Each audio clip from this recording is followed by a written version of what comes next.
ഇന്ന് നമുക്ക് ഒരു സ്നാക്ക് തയ്യാറാക്കാം. നല്ല ടേസ്റ്റി ആയിട്ടുള്ള എന്നാൽ നല്ല വെറൈറ്റി ആയിട്ടുള്ള ഒരു സ്നാക്കാണിത്. നിങ്ങളിത് ഉണ്ടാക്കി നോക്കിയിട്ടുണ്ടെങ്കിൽ നിങ്ങൾക്ക് തീർച്ചയായും ഇഷ്ടമാകും. അപ്പോൾ നമുക്കിത് എങ്ങനെയാണ് തയ്യാറാക്കുന്നത് നോക്കാം. ഇതിനു വേണ്ടി നമുക്ക് ആദ്യം ഒരു മാവ് കുഴച്ചെടുക്കണം. ഞാൻ ആദ്യം ഒരു ബൗളിലേക്ക് 1 ടീസ്പൂൺ ഈസ്റ്റ് ചേർത്തിട്ടുണ്ട്. ഇൻസ്റ്റൻറ്റ് ഈസ്റ്റാണ് എടുത്തിട്ടുള്ളത്. ഇതിലേക്ക് 1 ടേബിൾ സ്പൂൺ പഞ്ചസാര ചേർത്ത് കൊടുക്കാം. ഞാനിവിടെ 1/4 കപ്പ് പാൽ എടുത്തിട്ടുണ്ട്. പാല് ചെറിയ ചൂടുള്ള പാലാണ് എടുത്തിട്ടുള്ളത്. ഈ ഒരു പാലിൽ നിന്ന് 1/2 കപ്പ് പാല് നമുക്ക് ഈ ഒരു ഈസ്റ്റിലേക്ക് ഒഴിച്ചു കൊടുക്കാം. ഇനി ഒരു ഈസ്റ്റ് പൊങ്ങി വരാൻ വേണ്ടി വെക്കേണ്ട ആവശ്യമൊന്നുമില്ല. ഇൻസ്റ്റൻറ്റ് ഈസ്റ്റ് ആയതുകൊണ്ട് തന്നെ നമുക്ക് പെട്ടെന്ന് തന്നെ മാവ് കുഴച്ചെടുക്കാം. ഇനി നമുക്ക് ഒരു പാത്രത്തിലേക്ക് 2 കപ്പ് മൈദ ചേർത്ത് കൊടുക്കാം.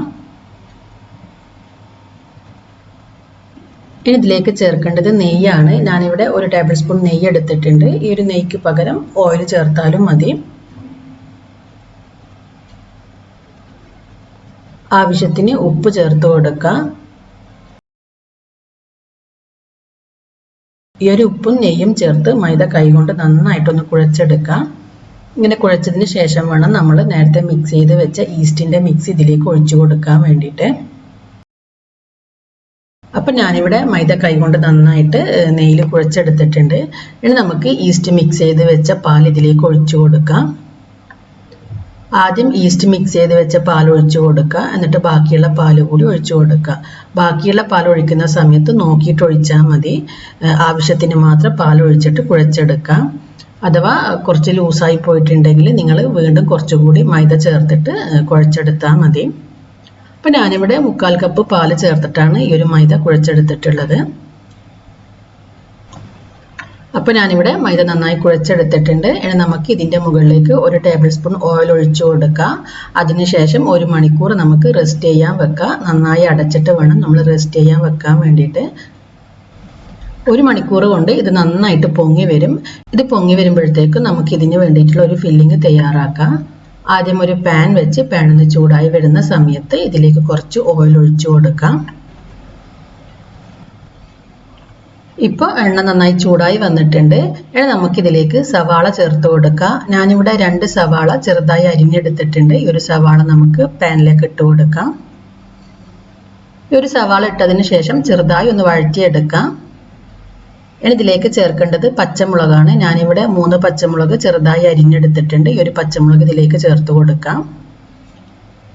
1 ടീസ്പൂൺ ഇഞ്ചി വെളുത്തുള്ളി ഒന്ന് ചതച്ചെടുത്തത് ചേർത്ത് കൊടുക്കുക. ഇഞ്ചി വെളുത്തുള്ളി പേസ്റ്റ് ഉണ്ടെങ്കിൽ 1 ടീസ്പൂൺ ഇഞ്ചി വെളുത്തുള്ളി പേസ്റ്റ് ചേർത്താലും മതി.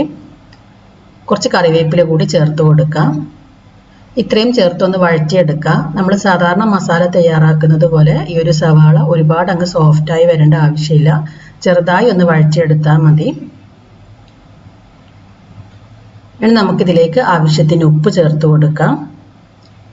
ഇനി ഇതിലേക്ക് മസാലപ്പൊടികൾ ചേർക്കാം. ഞാനിവിടെ 1/2 ടീസ്പൂൺ മഞ്ഞൾപ്പൊടി, 1 ടീസ്പൂൺ മുളക് പൊടി, 1 ടീസ്പൂൺ ചിക്കൻ മസാല, ഇത്രയാണ് ചേർക്കുന്നത്. നിങ്ങളുടെ അടുത്ത് ചിക്കൻ മസാല ഇല്ലെങ്കിൽ 1 ടീസ്പൂൺ ഗരം മസാല ചേർത്താലും മതി. ഇത്രയും ചേർത്ത് ഒന്ന് വഴറ്റിയെടുക്കാം. അപ്പം ഞാനിവിടെ മസാലപ്പൊടികളെല്ലാം ചേർത്ത് സവാള ചെറുതായി ഒന്ന് വഴറ്റിയെടുത്തിട്ടുണ്ട്. ഇനി നമുക്കിതിലേക്ക് ചേർക്കേണ്ടത് ചിക്കനാണ്. ഞാനിവിടെ കുറച്ച് മഞ്ഞൾപ്പൊടിയും മുളക് പൊടിയും ഉപ്പും ചേർത്ത് ചിക്കൻ നന്നായിട്ട് ഫ്രൈ ചെയ്തെടുത്ത് ഇതുപോലെ ചെറിയ കഷ്ണങ്ങളാക്കി കട്ട് ചെയ്തെടുത്തിട്ടുണ്ട്. ഈ ഒരു ചിക്കൻ നമുക്ക് ഇതിലേക്ക് ഇട്ട് ഒന്ന് മിക്സ് ചെയ്ത് കൊടുക്കാം.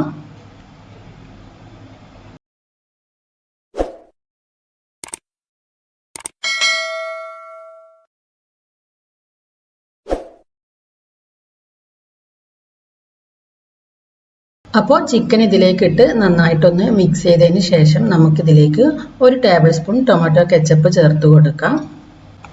ഈ ഒരു കെച്ചപ്പ് ചേർത്തതിന് ശേഷം നന്നായിട്ടൊന്ന് മിക്സ് ചെയ്ത് കൊടുക്കാം. നന്നായി മിക്സ് ചെയ്തതിന് ശേഷം നമുക്ക് ഫ്ലെയിം ഓഫ് ചെയ്യാം. ഇതിലേക്ക് കുറച്ച് മല്ലിയില കൂടി ചേർത്ത് കൊടുക്കാം. അപ്പോൾ നമ്മുടെ ഫില്ലിംഗ് ഇവിടെ റെഡി ആയിട്ടുണ്ട്. ഇനി നമുക്ക് ഇതെങ്ങനെയാണ് തയ്യാറാക്കുന്നത് നോക്കാം. ഇപ്പോൾ 1 മണിക്കൂർ കഴിഞ്ഞിട്ടുണ്ട്. നമ്മുടെ മാവ് നന്നായി പൊങ്ങി വന്നിട്ടുണ്ട്. ഇനി ഇതിനെ ഒന്നുകൂടി ഒന്ന് കുഴച്ചതിന് ശേഷം നമുക്കിത് പരത്തിയെടുക്കാം. ഈ ഒരു മാവിൽ നിന്ന് പകുതി മാവ് എടുത്തിട്ടാണ് നമ്മൾ ആദ്യം പരത്തിയെടുക്കുന്നത്. അപ്പോൾ നമുക്ക് പകുതി മാവ് കുറച്ച് പൊടി ചേർത്ത് നന്നായിട്ടൊന്ന് പരത്തിയെടുക്കാം. പരത്തുന്ന സമയത്ത് കുറച്ച് കനത്തിൽ വേണം നമ്മളിത് പരത്തിയെടുക്കാൻ വേണ്ടിയിട്ട്.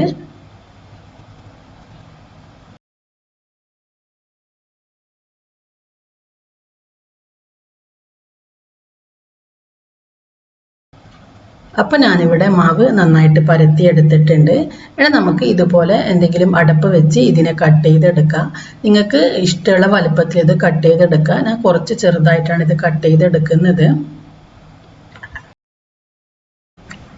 കാരണം നമ്മളിത് ഫില്ലിങ് വെച്ചതിന് ശേഷം വീണ്ടും 15 മിനിറ്റ് റെസ്റ്റ് ചെയ്യാൻ വെക്കുന്നുണ്ട്. ആ സമയത്തും അതുപോലെ ഫ്രൈ ചെയ്യുന്ന സമയത്തിലും ഇത് കുറച്ചുകൂടി വലുതായിട്ട് വരും. അതുകൊണ്ടാണ് ഞാൻ ഇതിനെ ചെറുതായിട്ട് കട്ട് ചെയ്തെടുക്കുന്നത്. നിങ്ങൾക്ക് വേണമെങ്കിൽ കുറച്ച് വലുപ്പത്തിൽ തന്നെ പരത്തി കട്ട് ചെയ്തെടുക്കാം. ഇനി നമുക്കിതിലേക്ക് ഫില്ലിങ് വെച്ച് കൊടുക്കാം.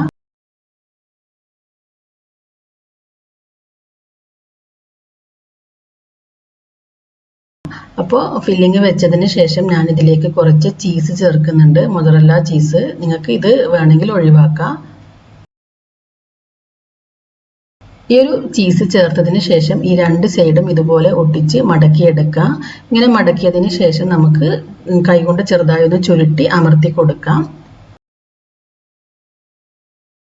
ഇതുപോലെ നമുക്ക് മുഴുവനും ചെയ്തെടുക്കാം. ഇങ്ങനെ മുഴുവനും ചെയ്തെടുത്തതിന് ശേഷം നമുക്ക് ഒരു 10 മുതൽ 15 മിനിറ്റ് വരെ ഇതിനെ റെസ്റ്റ് ചെയ്യാൻ വെക്കാം. ഇതിന് ശേഷം വേണം നമ്മൾ ഫ്രൈ ചെയ്തെടുക്കാൻ വേണ്ടിയിട്ട്. ഇങ്ങനെ റെസ്റ്റ് ചെയ്യുന്ന സമയത്ത് ഇത് കുറച്ചുകൂടി വലുതായിട്ട് വരും. ഇപ്പോൾ 15 മിനിറ്റ് കഴിഞ്ഞിട്ടുണ്ട്. ഇനി നമുക്ക് ഇതെങ്ങനെയാണ് ഫ്രൈ ചെയ്യുന്നത് നോക്കാം. ആദ്യം ഒരു പാൻ വെച്ച് പാൻ ചൂടായി വരുന്ന സമയത്ത് ഇതിലേക്ക് ഓയിൽ ഒഴിച്ചു കൊടുക്കാം. ഇപ്പോൾ എണ്ണ നന്നായി തിളച്ച് വന്നിട്ടുണ്ട്. എണ്ണ തിളച്ച് വരുന്ന സമയത്ത് ഒരു മീഡിയം ഫ്ലെയിമിലാക്കി വെക്കുക. എന്നിട്ട് വേണം നമ്മളിത് ഇതിലേക്ക് ഇട്ട് ഫ്രൈ ചെയ്യാൻ വേണ്ടിയിട്ട്. ഇത് പെട്ടെന്നൊന്നും കളർ മാറി വരില്ല. കുറച്ച് സമയം എടുത്തിട്ട് വേണം നമ്മളിത് ഫ്രൈ ചെയ്തെടുക്കാൻ വേണ്ടിയിട്ട്. ഇത് നന്നായിട്ട് ഫ്രൈ ആയി വരുന്ന സമയത്ത് കുറച്ചുകൂടി വലുതായിട്ട് വരും. ഇനി നമുക്കിതിനെ നന്നായിട്ട് കളർ മാറി വരുന്നത് വരെ ഫ്രൈ ചെയ്തെടുക്കാം. കുറച്ച് സമയം എടുത്ത് തന്നെ ഫ്രൈ ചെയ്തെടുക്കാം. നല്ലൊരു കളറായിട്ട് വരണം. അതുവരെ എണ്ണയിലിട്ട് ഫ്രൈ ചെയ്തെടുക്കാം. ഇതുപോലെ നമുക്ക് മുഴുവനും ഫ്രൈ ചെയ്തെടുക്കാം. നിങ്ങൾക്ക് ഫ്രൈ ചെയ്യുന്ന സമയത്ത് ഒരു 3 or 4 ഒന്നിച്ചിട്ട് ഫ്രൈ ചെയ്തെടുക്കാം. ഇപ്പോൾ നന്നായി കളർ മാറി വന്നിട്ടുണ്ട്. നമുക്ക് പാനിൽ നിന്ന് മാറ്റാം. ഇതുപോലെ നമുക്ക് മുഴുവനും ഫ്രൈ ചെയ്തെടുക്കാം. അപ്പോൾ തീർച്ചയായും നിങ്ങളെല്ലാവരും ഇതൊന്ന് ട്രൈ ചെയ്ത് നോക്കുക. നിങ്ങൾക്ക് എന്തായാലും ഇഷ്ടമാകും. അത്രയ്ക്കും നല്ലൊരു ടേസ്റ്റാണ്. നിങ്ങളിത് ട്രൈ ചെയ്ത് നോക്കിയിട്ട് ഇതിൻ്റെ ഫീഡ്ബാക്ക് അറിയിക്കുക. ഈ ഒരു വീഡിയോ നിങ്ങൾക്ക് ഇഷ്ടമായെങ്കിൽ ലൈക്ക് ചെയ്യാനും ഷെയർ ചെയ്യാനൊന്നും മറക്കരുത്. നിങ്ങൾ ഇതുവരെ എൻ്റെ ചാനൽ സബ്സ്ക്രൈബ് ചെയ്തിട്ടില്ലെങ്കിൽ സബ്സ്ക്രൈബ് ചെയ്യാനും മറക്കരുത്.